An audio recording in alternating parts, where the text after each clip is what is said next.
You're listening to Real Folk with me, Jo Burke. Welcome to Real Folk. Benjamin Rufus Green we have with us today, ladies and gents. None other. Star of, see if I can remember off the top of my head, Cockfields.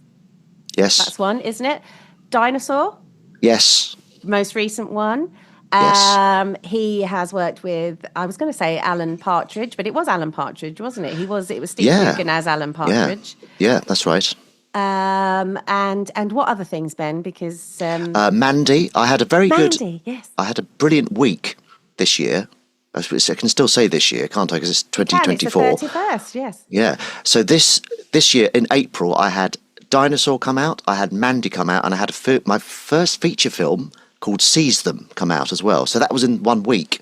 The stars aligned, and all these three things came out in 1 week, which was amazing.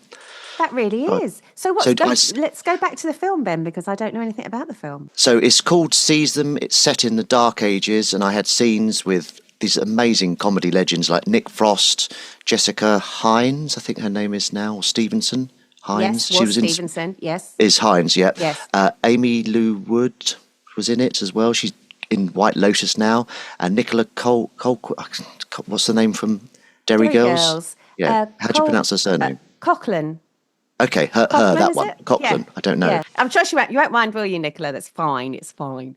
Sorry, Nicola. Sorry. So yeah, and Emily and I went to see it at the cinema. Oh. And it was amazing. Yeah, I loved it. Yeah, very good fun. So you did the proper red carpet thing? Well, no, we paid for going to see it at Westfield. Oh, right. So when you said you went to see it at the cinema, I went off into Fairyland where I thought like there was a whole big screening, like a proper screening. There wasn't for this one. I missed it or something. No, there wasn't a scring. But we did go and sit. Just wanted to see myself on the big screen. Yeah, of course. So is it out on general release now then? Yeah, it's out. I think it's for purchase on the streaming services. But it's been so long now, it may be worth holding off because it will probably turn up free on somewhere like Now or Amazon or something. What's it called again? Seize Them! Seize Them! Seize and what was Them! Your part? What were you playing? I play Osmond the Leather Maker. Nice. So you make leather things? Yes, not on screen. That would be a bit tedious. Yes. But yes, it's a good story, and I interrupt them, and I've got about 3 or 4 scenes in it, which was brilliant. Nice. It was shot in Wales, very popular at the moment. Gavin and Stacey. Oh yes. Well, I love Wales. I went to university there, and I was going to live there, but I ended up just moving to London because of work. But yes, so yeah, it was amazing to film, and it was my first feature film. Yay! So is that your first IMDb credit? No, it wouldn't be, would it? Because you've got all the other things. So what? Yeah. What was my first IMDb credit? What are you talking about? Horrified. Absolutely horrified. Yeah. What? Rude. What was my first IMDb credit? It was probably because I used to work in production, like TV production. So it's probably something like Cash in the Attic. Oh. I could do with some of that now. Yeah, that'd be amazing, wouldn't it? Yes, find some cash in the attic. Wouldn't go amiss, would it, Ben? We could do lots it'd be amazing. That. I might have a look after this just in case. Yes, always worth it. Everyone check in your attic. You never know, there might be cash in it. Or a team of people looking for items that they can cash in on, basically. Exactly. So what did you do production-wise for that then? I was production coordinator, which is essentially logistics, booking hotels, travel, checking call sheets, just making sure everyone turns up when they should. They've got all the kit they need. That's why I'm never late. Oh, I'm never late. It's rude. No, it's not. Rude. It's off. It's rude. So, Ben, you've done the whole... So, I didn't start by I introduced you, Ben, but I didn't actually really say what you were, did I? So, that's quite rude. Ben's an actor, comedian, husband, all-round nice egg, aren't you? Yes, I am, I suppose, in many ways. In many ways. In fact, you don't say nice egg. You meant to say good egg, aren't you? You don't say nice egg. He's a nice egg, that one. I like it. It sounds like you've just learnt the phrase and can't quite remember it. Sorry, I've got this cough that everyone's had. Nice egg. No, but a nice egg is what you would really say if you were just eating an egg, isn't it? It's not. Oh, this is a nice egg, isn't it? You don't say that you go, he's a good egg. So I've said that wrong, but never mind. So he's a nice and a good egg, I would say. Oh, thank you. Green. Wow. Lovely. And now we're finding out, dear listener, that he has been on both sides of the production coin, which I didn't know. Considering I've known Ben for quite many years, I didn't know that about Ben. Or the Oh, Cash in okay. the Attic thing, yes. Yeah, well, I worked at the BBC since 2006. That was my first gig as a production coordinator, and I stopped working there kind of 2023. So I've So been did worked you- on and 'cause- off at the BBC for that long. Because I worked for Yorkshire TV years and years and years ago as a PA. But I always did want, this is before I trained as an actor, before I did any acting or comedy or anything. But I did always have my eye on doing something. But I never actually said it to anybody within the TV company, because you always feel like you're one of those people that, I'd really like to be in it. I'm here doing this, but, I really think I could be on the screen. So it Yeah. always felt too icky. So I never did anything while I was there at all. Well, I got my first because YouTube started in about 2007, and I was quite quick to get stuff on there. Even though at the moment I've got under 1,000 followers, so it's pathetic. But I've been on YouTube since 2007, and I managed to get an agent from that. So this was maybe into 2008, and I got my first gig in 2009. So that was it was fairly slow, I suppose, but and I was still working. It wasn't after my first gig, I quit work and I was like, right, what's next? Okay, let's go. You didn't. I did, because it was quite a well-paid commercial, and I thought this was going to be my job now. Yes. It didn't occur to me that wasn't the case. Oh, that is hilarious. So what was the Yeah. first commercial then that was Virgin Trains. It was a really Right. good. It was, I'm not blowing my own trumpet, but it was by this Swedish collective called Tractor with a K, and they're very creative. And they came up with this Virgin Trains commercial where I'm going from where am I going from? Glasgow to Euston, or the other way round. I think Right. it's the other way round. No, I can't remember. And Richard Branson was in it, and I was the lead. And for the audition, they got me to dance. They said, apparently that's what they do. They put some music on and said, can you dance to this? Which is quite a good way of warming you up and seeing that you have no inhibitions, I suppose. Yeah. Do you Yeah, it often was get good. asked to dance? No, never, which is a shame, because I've got some really sweet moves. Good moves.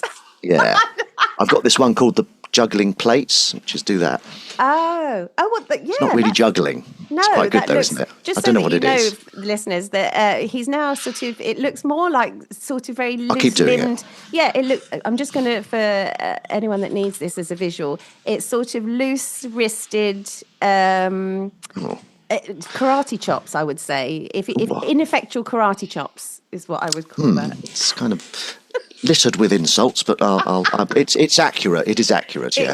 It was. You've missed a treat. If I ever do put any of clips on YouTube of these little chats that I have, I will obviously add that one in, Ben, for you, so that you can. Thank you. Yeah. So that's not wasted effort.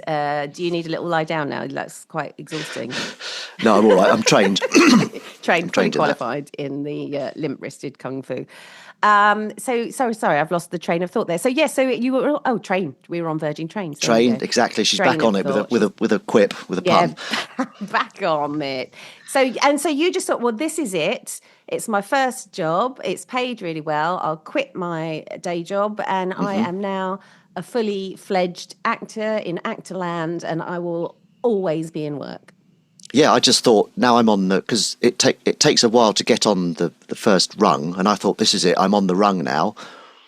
Rung doesn't sound right, but it is, because that's what phones do. Phones ring. Anyway, I was on the first rung of the ladder, and I thought, right, I'm just going to get more. I've got something to build on, this big commercial. We went to see Avatar at the South Bank big screen, and it was on there before Avatar. Wow. The massive, the big. Yeah, remember that what it's must have been called. crazy. Yeah, that was good, but yeah, then nothing really happened after that. I think I managed to get a few more bits and bobs. I got a bit of telly coming in, just a few lines here and there. I was in the first episode of Sherlock, which wasn't too far after that, which felt like another step up. I feel like I remember that. Were you a reporter? I was reporter one, arguably the head reporter. Yes, well, you've got to say that. I mean, why would you not be, Ben? I mean, if there Yeah. are going to be reporters and multiples, you would be the best one. and, put the first Sorry, that's my report at drinks 1. coaster. It just fell on the floor. I'm very Okay. I thought you'd spilt the drink, but that's all right. No. It just, why do coasters do that? Do yours do that? They suction onto the end of your cup so that the coaster comes up and falls off. Probably something to do with moisture. Moisture, yeah. I don't know. It needs looking into, is what I think. Yeah. So you were, when you said what cinema, do you mean it was on at the IMAX, the big Yes, round thank you. thing? Yes, I couldn't remember the name of it. So you saw yourself on the massive bloody all-round screen. Yeah. Well, it wasn't. It was just the screen at the front, because I think for the adverts before, they weren't. I don't think it was shot in IMAX. I don't think the Virgin Trains commercial. But it was just the screen at the front, and then I've only been a couple of times. But does it then show screen footage all round if something is shot in IMAX? I think I have been, but I think it was so long ago. I really can't remember. I really can't remember. Yeah. I get a bit either, overwhelmed if the screens are too big, to be honest. Yeah, it's a bit. You can't really see it properly, can you? No, I don't know if it's just me, but if it's a big screen, I like to be as far back as possible. I can't be very near it. But yes, I think that defeats the whole object of that sort of screen. It's meant to be massive, isn't it? And yeah. Well, when my TV broke, I got a big one, 50-inch. Oh, good. I thought, right, this is massive. Yeah. And then I was talking to someone, and they've got a 70-inch TV. Well, that's ridiculous. How big is their room? Well, I don't know. That's like the size of a door, isn't it? Yes, it is. Yeah. It's just, but they don't watch films. Oh, it's like, so you watch EastEnders and like commercial. It's just okay. All right, it's up to your life, isn't it? Up because it's like then you'd walk in and it would feel like they were just in your house. Yeah, the actors and that, and it's like, get them out. Yeah, stop arguing in here. Yes, pay some rent if you're going to be that big in this house. Yeah, you know what I mean? Rude. So so you were on the first rung, and then how long was it between the first and the second? What would you call the second rung of the celebrity ladder? I suppose we're talking about. I don't know. It's weird. They have each time something you get something more than the last one. You think this is it. So then I was in Not Going Out. I can't remember when that was, but that was like an isolated blip. I thought that would lead on to bigger parts. That was for a few years, and then 2016 I was in Scissored Isle, which felt like a really big thing, because that was with Alan Partridge. I've been watching him. I've been aware of him since he first came out. I used to have the audio tapes of him and doing Radio 4 stuff, which is just brilliant. So I guess but that got me on the radar for the Cockfields, right? Which was good. That was the proper. So did they approach the Cockfields? Did they were aware of you enough to actually approach you for that then? Yeah, I got sent a request for an audition for the Cockfields. I think that would have been maybe 2018, 2017, and that's because the Lucy Lumsden was. I think she was the head of comedy at Sky, and then she had her own production company called Yellow Door, and the Yellow Door made the Cockfields. So she remembered me from that. Yeah. Nice. That's really the dream, isn't it, for someone to actually ask for you? Well, I think it was more like it was a bit of a. They sent it out to quite a few people that looked like me, tall, skinny, awkward-looking people. So, and tall, skinny weirdos, So it was cast by Rosalie Clayton, a lovely casting director, and I think she just threw in a few suggestions, and that's how it came. But it does. You never know what you do and what it will result in, do you? Because that Alan Partridge thing resulted in me essentially getting the Cockfields one, which you wouldn't have. You just never know, do you? That's why it's kind of good to try and do as much as you can, isn't it? Well, yeah, and I think that's why it's always best to just keep creating. I know you do it, I do it. We create our own stuff in between jobs as well, because otherwise it's a bit depressing, isn't it? Oh, yeah, you've got to keep creating, haven't you? And I think you said last time we spoke that from now on, you're just writing stuff that you can make yourself. Yes. Which is a brilliant idea. It's just for your own sanity, really, that I decided to do that. And it took me a long while to decide to do that, which is bizarre because it makes perfect sense when you think about it. But don't you get an idea that's not something you can... Like, I've written a sitcom that probably won't ever get made, but I wrote it because the idea was a sitcom. It was an idea I couldn't make myself. So, do you know what I mean? I get that, yeah. And it's not stopping me from... I've got things that I am also... have got on the sort of back burner that are things that would involve a cast. But I think I had to do some stuff that I was in control of the whole project in order to just have something tangible. Because otherwise you just feel like you're working on ghosts all the time. You know, it feels, as in not this, it'd be nice if you were working on the sitcom Ghosts. That was a very good one. No, it feels too unrealistic sometimes. And I think if you've got a couple of projects on the go that are very real and you're in control of, you mentally feel the benefit of that. Oh, yeah, absolutely. And that's not to say that obviously we shouldn't, and of course you should, continue to write for other people and for bigger casts and projects and stuff. But I just think always at least have one thing on the go that you can chuck out and work on that's getting out there, because of that thing that you said, you never know who's listening, who's watching. And also I think when you're creative that you actually just need to do it. So, you know, it's a healthy thing all round, really. I think with the sitcom, it was just an itch I had to scratch, and I wrote it. And there are, like you say, you never know when someone's going to say, right, I love that, what have you got? And you say, right, I've got this sitcom.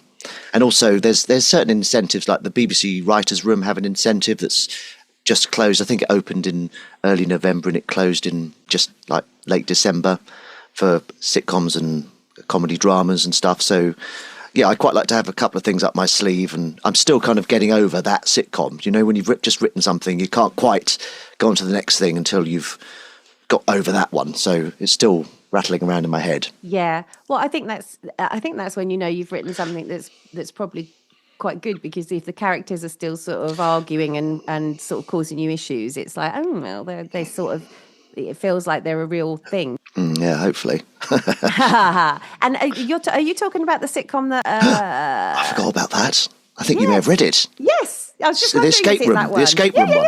Yeah. Oh yes, of course you did. With that one, I do like the characters, but I think it does need to be funny. It needs a punch up. So what I'm going to do, not a fight scene in it.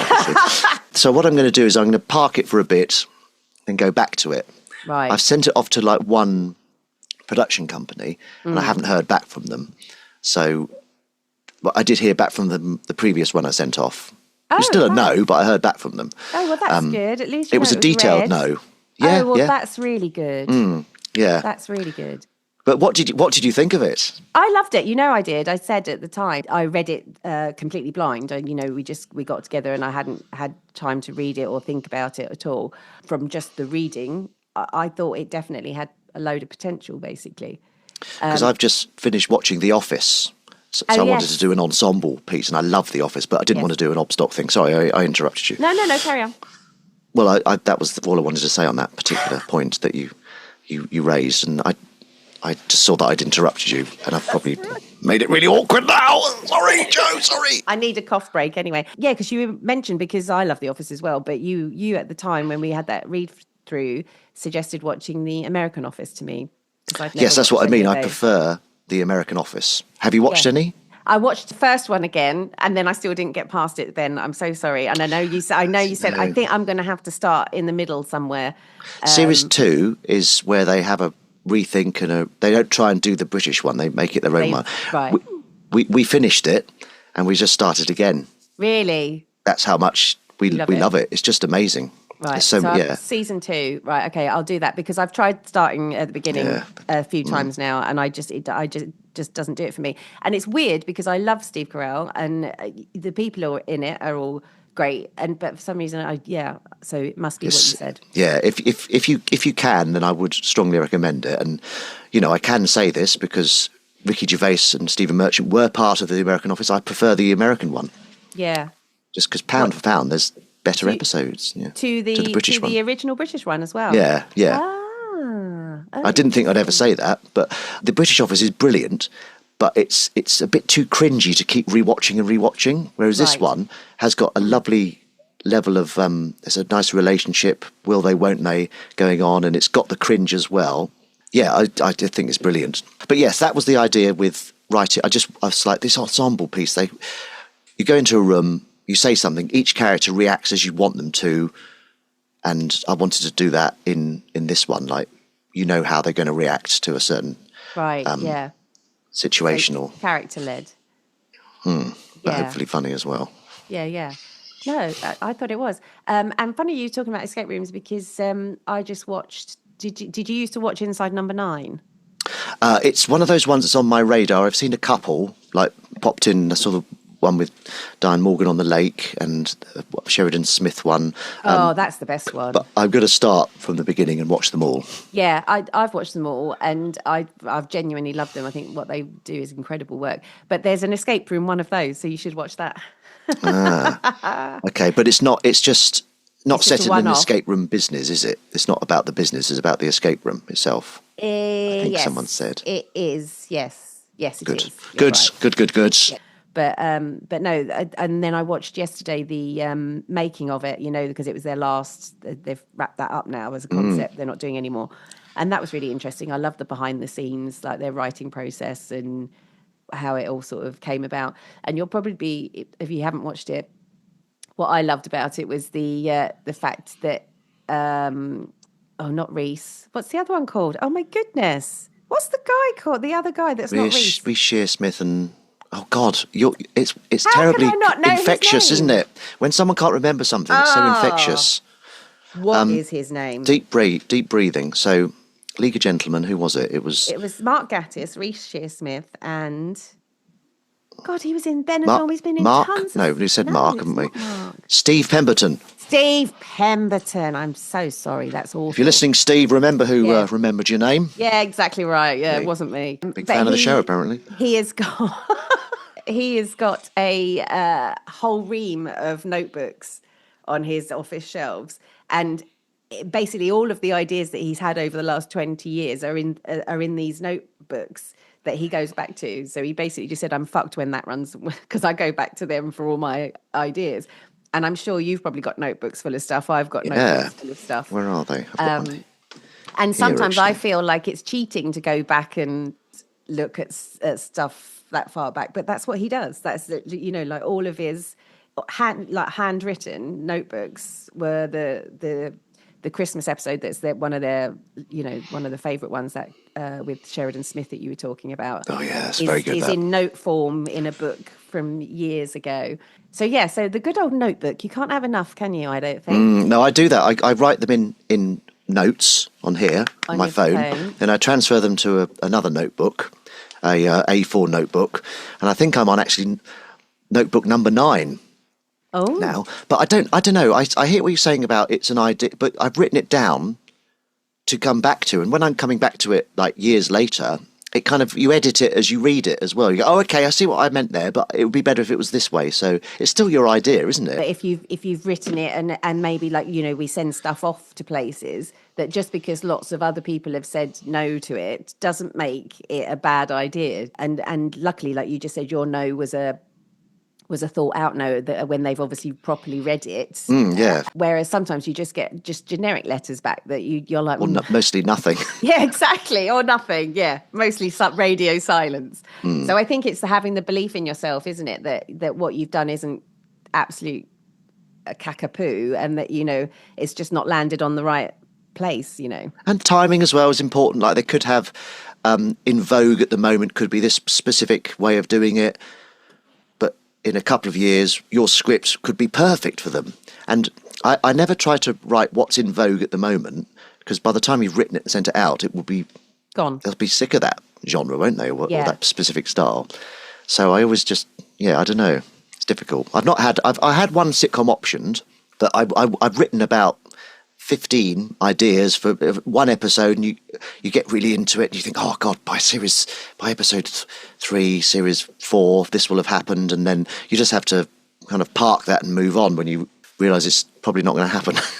Yeah. But I thought it's interesting when we were talking, when we had that read through of your escape room pilot, is that I said to you, have you got the other episodes? And you said no, but you know what you would sort of do. But I'd always, when I've written them, any sitcom ideas, I've always really tried to flesh the whole thing out. And I think sometimes that's a mistake as well, because like you said, which had never occurred to me before, is they might go, well, we like this, but not that character or those or more of this. And if you've written the whole lot, you've got no well, I mean, you can still adjust it, but you've made it more of a thing that's structured in the way you intended rather than the way... it might be difficult to change it if you've written all 6 episodes. Yeah. You might be, no, I'm not changing it.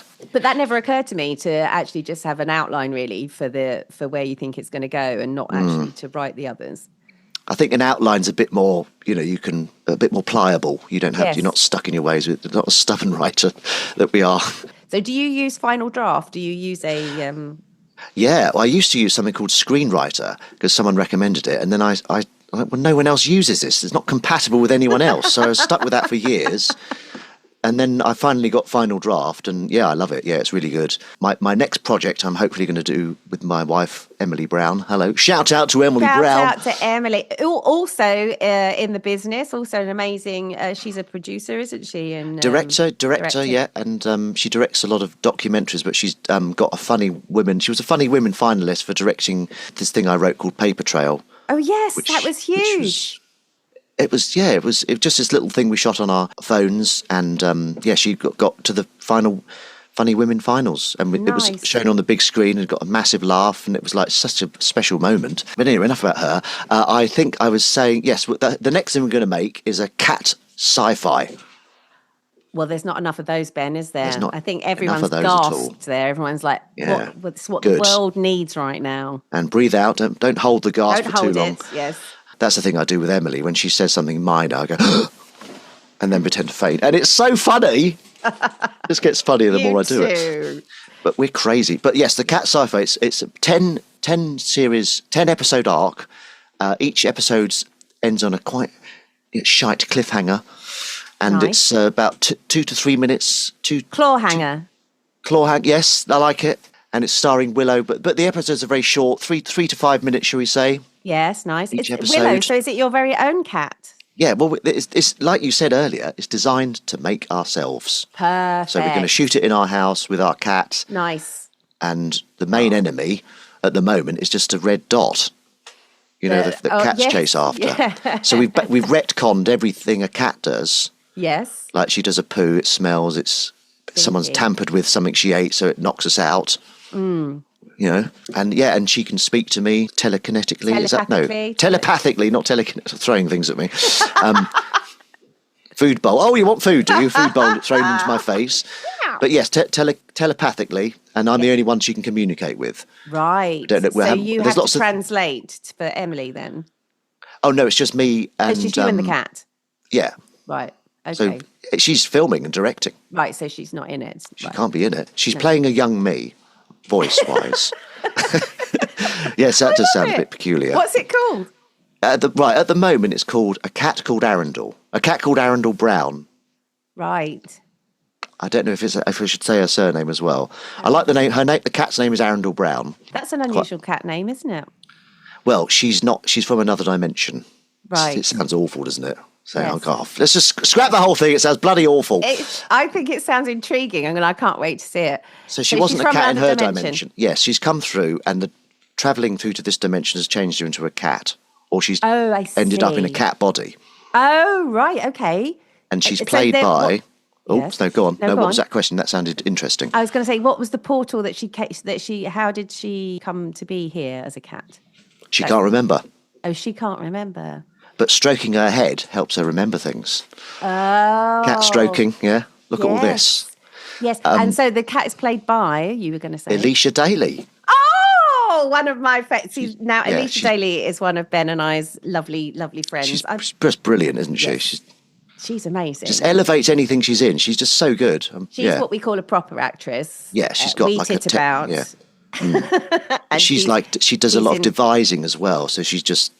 Yes, just such a good sight reader. Like your good self. It's a real skill. And it's so useful to have stuff sight read, because if you stumble over a sentence, it could be a badly written sentence. Yes, so have another look at it. Yeah. No, that's nice. Oh yes. So we were just going to have a small commercial break on account of Joe not having the money to have a proper Zoom account, basically. It's expensive business. Yeah, it's expensive business. So Ben and I will have a little downtime for 2 seconds. What are you going to do with your time, Ben? Will you use it wisely? I might have a slash. Have a slash. I might pick up my coaster, or I might not, because I'm a bit rock and roll. So see you in about 5 minutes. Hiya. I fancy seeing you here. Oh, good with the accents, aren't you? You're out, love. That's me done with the done. northern. I'm terrible at it. So how was the slash? Yeah, it was good. Fairly accurate. You know, it's the main thing. It is. Emily will be proud. Yes, very, very good shot. So what were we talking about? All things in general. What we haven't talked about, though, Ben, is how you came to, we know that you had a job in production. You know, when you were at ICL, what did you want to be? Either a soldier or an actor. I think I was always very interested in comedy from an early age. I'd always be drawn to comedy on telly and stuff, but I was also drawn to war films as well. So I joined the TA at university, and then it was all like, oh God, this is a bit much, isn't it? Did you? I can't imagine you doing that at all. Yeah, it was Private Green. Private Benjamin. Private Benjamin, yeah. That was her surname, wasn't it? That's a strange surname. Yes. Good film, very good film. Oh, very. I agreed. Yeah. But yes, I did it for about a year and a half, and then I think during that time there was talk of some TA soldiers who were actually killed. They were deployed and killed. I was like, oh, I don't know if I fancy that. It kind of just became a bit too real. So yeah. So acting. So your perfect role would then be as a soldier, then, wouldn't it? Oh, I'd love to be a soldier. Yeah. So you've not yet done that? No. I've been a policeman in a sketch show a couple of times, I just love wearing a uniform. It's just really kind of fun, isn't it? Yeah, exactly. Yeah. I could see you pulling off a good police. No, that sounds terrible. I could see you being a good police officer. Actually, I think you've got this authority figure in you. Yeah, I'd love to do that. I'd love to have, like Helen Mirren, like to have your own sort of, detective role type person. That'd be amazing. That was brilliant. Yeah. Prime Suspect. Yes, that's the one. That's what I was looking for. Yes. There are loads of female detectives now, though, actually. I was thinking there's like tons of them on telly, ranging from, obviously Miss Marple was probably one of the finest female detectives that we've had. I don't think I feel ready enough to sort of go for Miss Marple. But you got Vera, your Brenda Blethyn. She's done amazing as that, hasn't she? Oh, no, though. Talking about that, who do you love? Sarah Lancashire in Happy Valley. That was the best. Oh, goodness me. That was amazing. The whole series, just incredible. Yeah. All of them. Really. Siobhan, I think, is the other lady actor. What's her second name? The lady actor. The lady actor. Oh yes, she's in Alma's Not Normal, isn't she? Again, genius performance. And in Downton Abbey. Yes. What a career she's had, deservedly so, because she's amazing.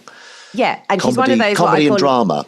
A proper actor, because you don't know that she's not recognisable as herself in any of them, So that's what I call a proper actor, in that someone that crops up in tons of things and you don't even know they're the same person. Yeah, that's brilliant. Yeah, it is. Happy but let's Valley. Talk about Happy Valley was. If anyone's not, I was late to the party with that as well. Actually, when they were making a big hoo-ha about the last season, I hadn't watched the first one, so I binged the whole lot before the second lot started. Completely blown away by her. I'm going to watch it again now. Yeah. There's a fight scene in a canal boat or something. And it's really like, yes, come on, Sarah Lancashire, or whatever character's name is.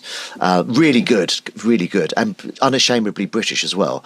Love it. Yeah, I think, isn't that Sally Wainwright, the writer? Yes. And because I liked it so much. Jack. Yeah, I kept an eye out for what else she'd written, and if she's written something, I'm on it. Yeah. I'm on it, baby. She is one of those ones that's just nails characters and timing and they're so heartbreaking, but they're so funny as well. And the characters are so real, so full of foibles and the nuances in life. So they're so rounded, aren't they? It makes a huge difference, massive difference. She's written a series about two female cops that I can't seem to get. I think it was on ITV. I can't remember what it's called. It's something and something. Yeah, it's written by her, and it's got Gentleman Jack in as well. What's her name? Oh, Saran Jones. Yeah, that's it. Oh, I think I know. Yeah, I don't know what it's called either. Is that her as well? I think so. I'll have to find that out. Yes, I know the one you mean now. And the other lady's the other blonde lady, good actress. Yes, I know who you mean. She in And Full I can't Monty or think- something, and Corrie maybe. I don't know. Yes, I can't think of her name or the name of the two protagonists. Because something has to fall off every time I sit here. Oh, my watch has What's fallen off now? my watch has fallen off, and I've just disappeared because I've got a desk that's a rise and fall desk. Ben, I've gone. Do you use it standing up? I do. I bought it because I don't want to sit on my arse all the time. And also the windows in this room are high, and I didn't want to not be able to see out. So I didn't want to feel like I was looking at a wall. So I thought if I get a standing desk, but one it goes up and down, so you can, it can be low as well. Okay, that's a good idea. But I just tried to catch my watch, and I just hit the button to lower the desk, so the desk started to move. So could have all been a disaster. Goodness me. Scott and Bailey was the series we were trying to think of. Oh, there you go. Scott and Bailey. 33 eps, and it stopped in 2016, but I've not seen a single episode. But Neither have I. I'd love to. Yeah, I'd love so to. that's good. Oh, that's good. Thanks for that, a reminder. But back to you. So you wanted to be a soldier. You had tried it, thought too dangerous, and you've been a copper but not a soldier. So other than on screen, yes. What has been your favourite thing that you've done so far? Well, the Cockfields has been the biggest thing I've done, and that was amazing. I remember reading the script and really connecting with it, but you hear stories about people connecting with scripts and then they just don't get the role. So I didn't, but I loved it. I absolutely loved the script. Just bloody got it. Yeah, that must have been amazing. And who wrote that? That was the beardy guy. Joe Wilkinson and David Joe. Earl, who are now like chums of mine, which is crazy. And I remember after the audition and getting the role, he added me as a friend on Facebook. I was like, oh, look at this. Oh. This is exciting. Oh. And it was just amazing working. So the first series was Diane Morgan, Bobby Ball, Sue Johnson, Joe Wilkinson, Sarah Lancashire and Nigel Havers were all in the first series. Amazing. And it was just my favourite things to shoot were the scenes around the table where it was a bit of downtime as they reset and people just start talking. And all the anecdotes. I'm watching A Passage to India at the moment, David Lean's last film, and Nigel Havers is in it. It's like, he's just like, they're all legends, all of them. Like, they are, isn't it? I mean, he's on a par with like Richard E. Grant, isn't he? He's that sort of era, that kind of stature, isn't he, Nigel Havers? Constantly working for 45 years or something. Yeah, brilliant. Yeah. And what I love about it is then when they do comedy so well, like when they're not necessarily from a comedy background, but they just love to play at that time in their career. It just seems you can almost see the sparkle in their eyes. He's just so got amazing comic timing, Nigel Havers, and he works with Julian Clary quite a bit. And does he? They do pantomime together, which is another strange pairing, but just works really. Yeah, he's brilliant. Nigel Havers is very. Oh, hello, how are you? Like I say, hello, Nigel, how are you? Yes, very well. How are you? Yeah, absolute legends. That was at first, and then it got a second series as well, which was great, which was more episodes and a Christmas special. So I did David Cockfields 10 times in the end, which is amazing. So I feel like I've had training for recurring characters now. Yes. And did you find, because what's the gap between the first and the second series? It was COVID in real happened. time. In screen time or no, in real time. So when you were saying about keeping into one character, like I was just wondering, if you like nailed a character in series one, and then sometimes they're not even sure at the end of the first series whether there's going to be any more. So then, what if it's like a 2-year 18-month gap or something, and then it was that actually, yeah. Was it? And do you think, oh fuck, I can't remember how I played him, or do you know what I mean, or was it easy? Yeah, he was so well. It was, the writing was amazing. That it was just the writing goes through the Rufus Green filter, and out pops David Cockfields, so to speak. But yeah, no, the writing was always amazing. Is that Ribena? Red wine? Yes, it is. That's not red wine. That's right. It is definitely Ribena. Can you see it's see-through? Look. Yeah. Could just be cheap wine, though. I don't know. He knows me so well. But yes, and then there was a change of cast in the second series because very tragically Bobby Ball passed away. Yeah. And there was scheduling issues with Diane. Maggie Steed as well was in the first series, and then so I got to work with all these other amazing people like Susannah Fielding and Gregor Fisher. Oh, Gregor Fisher was they're all amazing, and Michelle Detrice as well, Betty from Frank Spencer. Oh, wow, legends. yes, all of them legends. That. And Susannah Fielding is just brilliant. She'd just come off This Time with Alan Partridge. She was the co-anchor. That's right. It's just such a good, like, she's a bit like Alicia in terms of, like, just really, the craft is amazing, and watching her and her prep and her performance was brilliant. Obviously, when you're with, like, legends, did you pick up any tips from seeing them prep for roles and stuff? Well, what was it? Gregor said, truck is funnier than lorry. Just certain words are funnier. I was like, oh, I think you might be right. Yes. Yeah, there's a definite end to this word with truck. It's and funnier it sounds than lorry. like fuck. Yeah. Obviously. That's true, yeah. First F grenade. Do you want me to say one as well? Yes, go for it. Fuck. Yeah. No, but lorry doesn't sound like anything filthy, does it, really? Does it? Can you're I can, Depends where you Ben's park racking it. his- Let's have a look. Lorry. Lorry. There I isn't, can't is think of there? anything. Lorry. There isn't. Sorry. Yeah, well, but what I did was I learned all my lines, so that I learned all my lines in every script, whereas some people would maybe just learn them when they knew what they were filming. But I wanted to be off book for the whole thing. What do you mean? That people only... Like, I learned when I got all 6 episodes, I Right. learnt them all. Whereas some people might learn what they need to learn for the next week only. In case of changes. Yeah, I just wanted to learn everything, so it was all in there, so I could just summon it up and refresh. Yes. I would have done the same. I'm surprised to Yeah. learn that people don't do that. I would have thought when you get a script, that is what you do. You learn all the words. I don't know if eventually you do, but I think some people. I don't know. I don't know actually. Maybe everyone does that, but I think maybe some people just because they have so much. 'Cause Yes. I didn't have as much dialogue as like Sue Johnson, so I don't know if she learned all her stuff. Was there a rehearsal time? There was about a week rehearsal before, which was brilliant, and we just got to know or reacquaint ourselves with. And Greg McHugh was obviously in the second series as well, the Cockfields, and he's an absolute legend. And it's good to see them both in Only Child. I don't know if you've seen any of Only Child on BBC. No, I haven't. No. But that's got Gregor and Greg as father and son, which is very good casting. Yeah, we had a week's rehearsal there, which was amazing.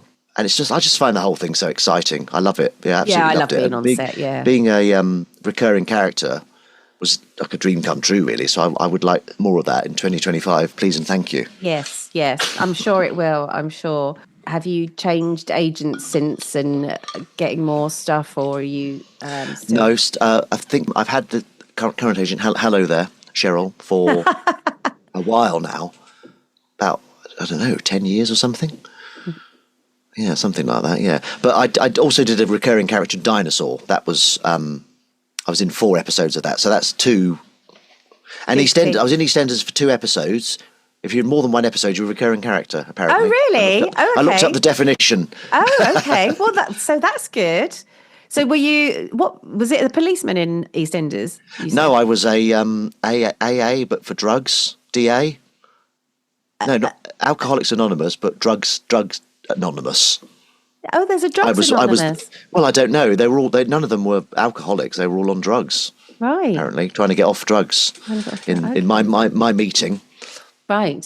So, in EastEnders, yeah. So you were a returning character there, and Dinosaur, we should say, just swept the board with loads of things. That's Ashley Storrie. Ashley Storrie. Sorry, I completely forgot. So that's the Ashley Storrie series. She's very sadly mentioned it in one of the other podcasts. Her mum, Jennie, passed away very recently and was a huge comedian and a huge advocate for calling out politicians in Scotland and the UK and globally, rather bloody marvellous she was too. And her daughter's much the same, really, isn't she? She's another powerhouse.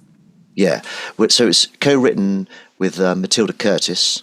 She co-created and co-wrote Dinosaur. And Janie Godley only turned up on set one day, and it was a day when I was there. I thought she'd turned up a few other days. But so I got to meet Janie when we were filming Dinosaur, yeah. And she's so lovely and so funny, yeah.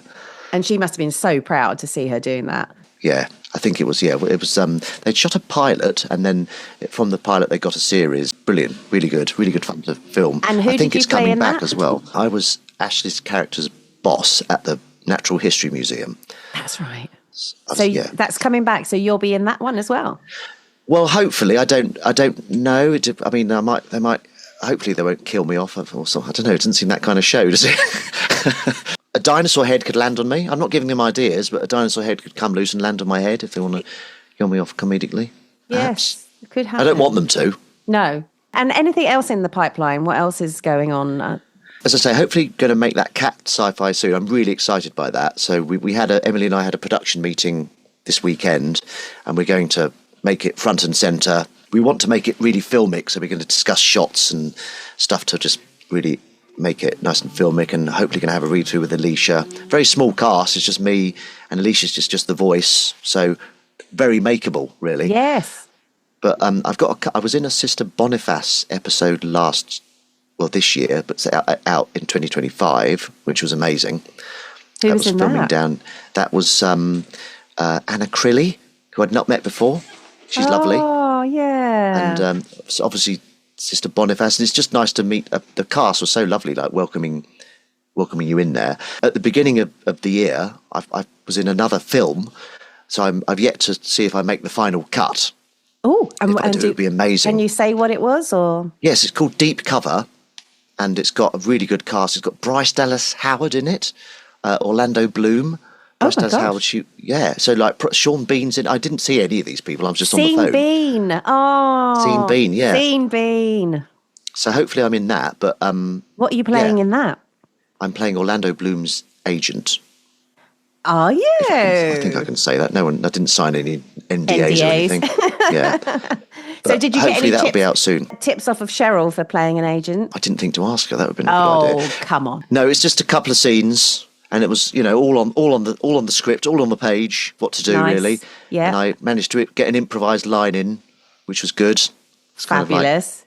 Kind of shows that they're getting their money's worth from you. That's right. Nice. Yeah. Do you do much improv? You're an improver. Well, yeah, I mean, it's one of my favourite things. I did on YouTube, I've got a whole character that is improvised that I do called Elsie Smith. And it's one of those projects, like I said before, that I'm in control of. So it's just, she's a quite a weird individual. Anyway, it must be really, I imagine, a real buzz for you as an actor if you're in a big production and they've hired you and you do their script and then you add something and they like it and keep it in, because that's an amazing thing to be able to add to something as big as that, isn't it? Yeah, I also think it makes me feel like quite brave to be able to have the kahunas to, not that, blowing my own trumpet, but there's certain ideas you have. Oh, should I say it? Oh, I'll just say it. And this is the whole crew's there. It's costing money, and the director's there, the producer's there. And I just think it's, what the hell? Give it a go. Yeah. Unless the vibe is don't improvise, stick to the script. Yes. Yeah, exactly that. But I think I think most of the best stuff is improvised, isn't it? Or things that have gone slightly wrong and you just carry on because it adds a realness to it. And going back to actors saying things, Gary Oldman, have you watched Slow Horses? I've watched 2 series, but I don't have Apple Plus at the moment. So I've watched 2 series and loved it. Yes, it is brilliant. And Gary Oldman, as we know, is a tour de force. And he said, interestingly, somewhere or the other, that if it feels like you should say or do it, because it's always going to be right. Do you know? So he said that if you get that feeling that you've got an urge to say something or to do a movement or to do something, do it, because that's a gut feeling and it's normally right. There's a moment when I didn't do it and it still pops into my head every so often. Oh, why didn't I say it? In the Cockfields, I was speaking in German and Bobby Ball said, "Stop speaking in German." And I didn't say, "You have all mein Vater," which I should have done. Yes, you should have. I didn't. Isn't that funny? And that's you do that as actors. We do that all the time when you come out of a casting, don't you? The things that you should have done. Yeah. It's even trickier, I suppose. I suppose it's when you know that they've got enough trust in you and you've got trust in them that you're not going to get bollocked for it. Yeah, because one of my actor friends said, I've got a mate who goes in and he never does the script. He goes in, he's got the script, he just improvises, and then the casting director says, "Thank you, now do the script." And he said it as if it was like a good thing, but I think, well, no, the casting director wants you to do the script annoying, first, yeah. and then maybe do improvising afterwards. But maybe it's a good way of doing it, though. I don't know. Does he get much work?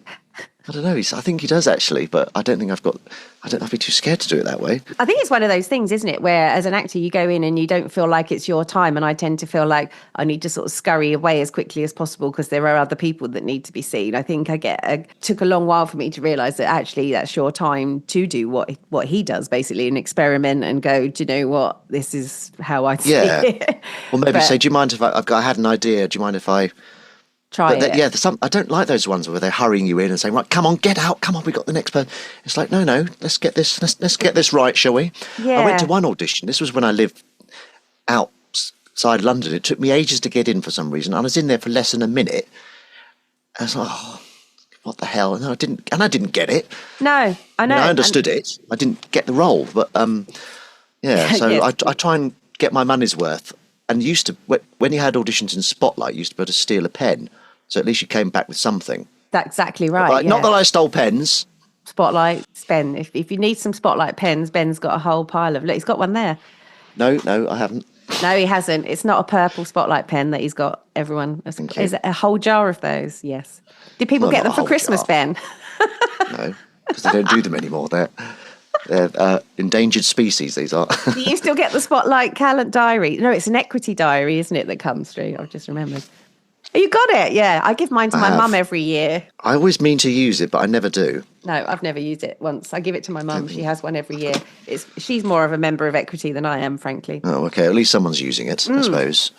Exactly right, yeah. Where have we got up to? So what? Oh, I know. Talking about YouTube, we should say before we sign off as well that you do well, I'll let you describe what it is that you do, your Washing Up Club. Oh, yes, I stream. So I recently had the 100th episode of Washing Up Club. Congratulations. Which was, thank you very much. Basically, I stream it every Sunday on Twitch, and then I copy it over to YouTube. So I've got 100 episodes of Washing Up Club. It's not more than an hour usually, or thereabouts, and it's just, I've got quite a nice community actually. I've met some really interesting people on there. Like there's this one guy called Eyes on Legs who wrote me a theme, and it's a really good theme. It's a real earworm. Is it? You've got to use it now? Yeah, I've been using it for many episodes. How does it brilliant. go? Can you give us a little rendition?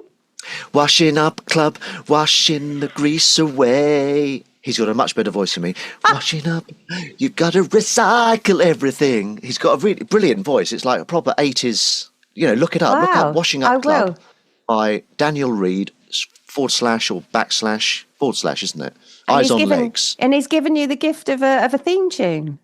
Yeah. And then I was in his short film. He's got a very good short film that's won quite a few awards. It's called Kim.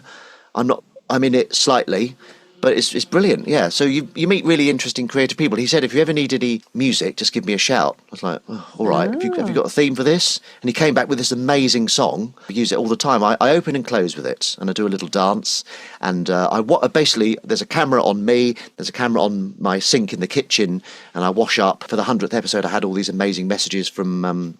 I called in a few favours and got a few people to leave me messages and congratulating me on my 100th episode. So, oh, that's so nice. And so on Twitch, I'm not on Twitch. Do you recommend it? What's the? I do because it's instantaneous. It's a live stream. I mean, is there anything that you could stream if I was to put you on the spot now?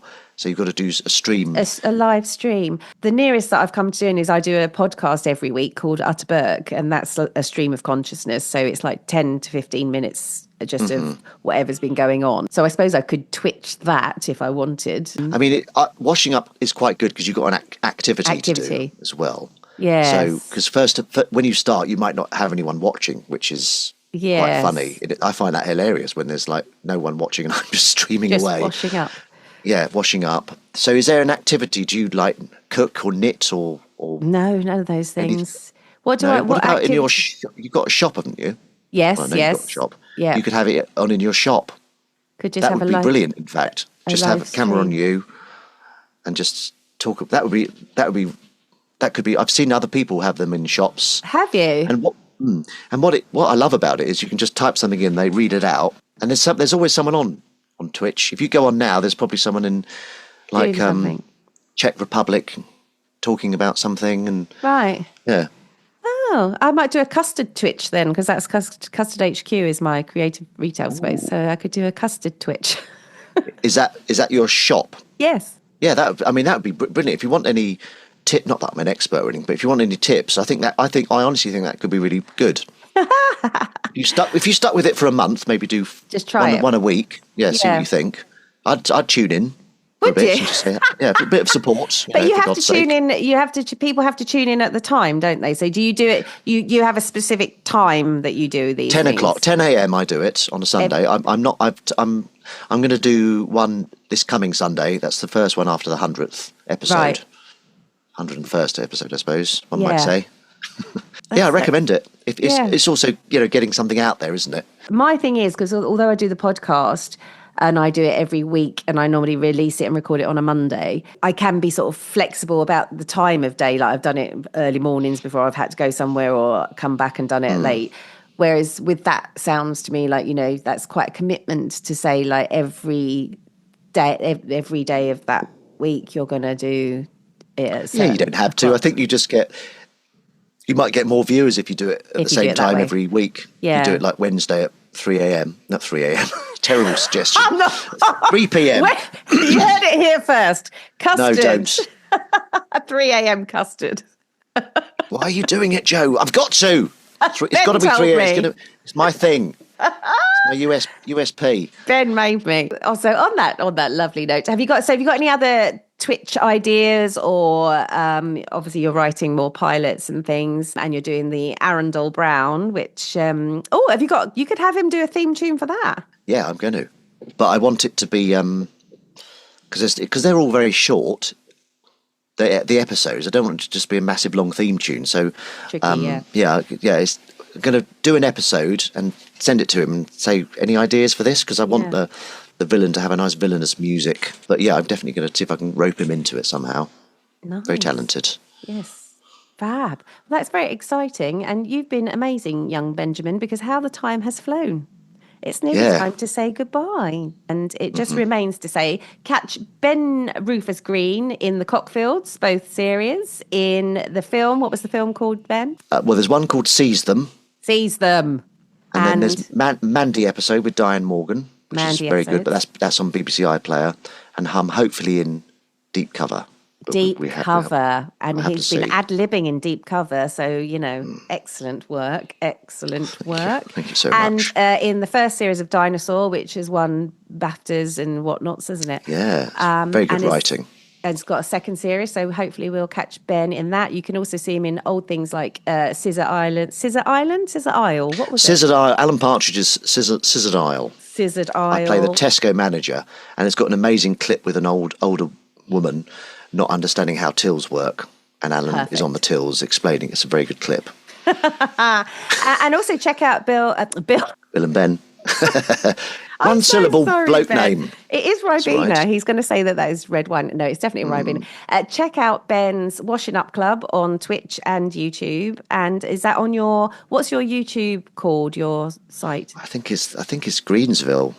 Greensville. So with a VILLE. Yeah. Yeah, Greensville. He's showing me. It's all. That's blurred. It's all Ben. blurred. I can't see it. Yeah, I'm so sorry. Thrusting his phone in my face. But it is Greensville. And on Twitch, what are you called on Twitch? This is Greensville. Oh, Twitch is This Is Greensville. And website? What's your website? This is Greensville, maybe? I don't know. It's all about because YouTube started it all, so I was kind of stuck with Greensville, which I quite like. I'm not complaining. Yeah. Ben and Green, basically. Type that in and you'll get his lovely face and all his amazing, amazing work. Thank you so, so much for coming on and having a natter. It's been a blast and very entertaining. And I feel like we've all learnt a lot. Well, it's so lovely to see you again, and thank you so much for having me on. Big fan of the show. I've listened to quite a few episodes. I like the Lynn Ruth Miller one, and the one with who was the guy producer that you had on, the comedy producer? He was very interesting. John Fleming. Yeah, I followed him after listening to your. Yeah, he does an amazing blog. His blog's really good as well. So I think I've subscribed to that. But yeah, he was brilliant. So brilliant, cool. Loved it.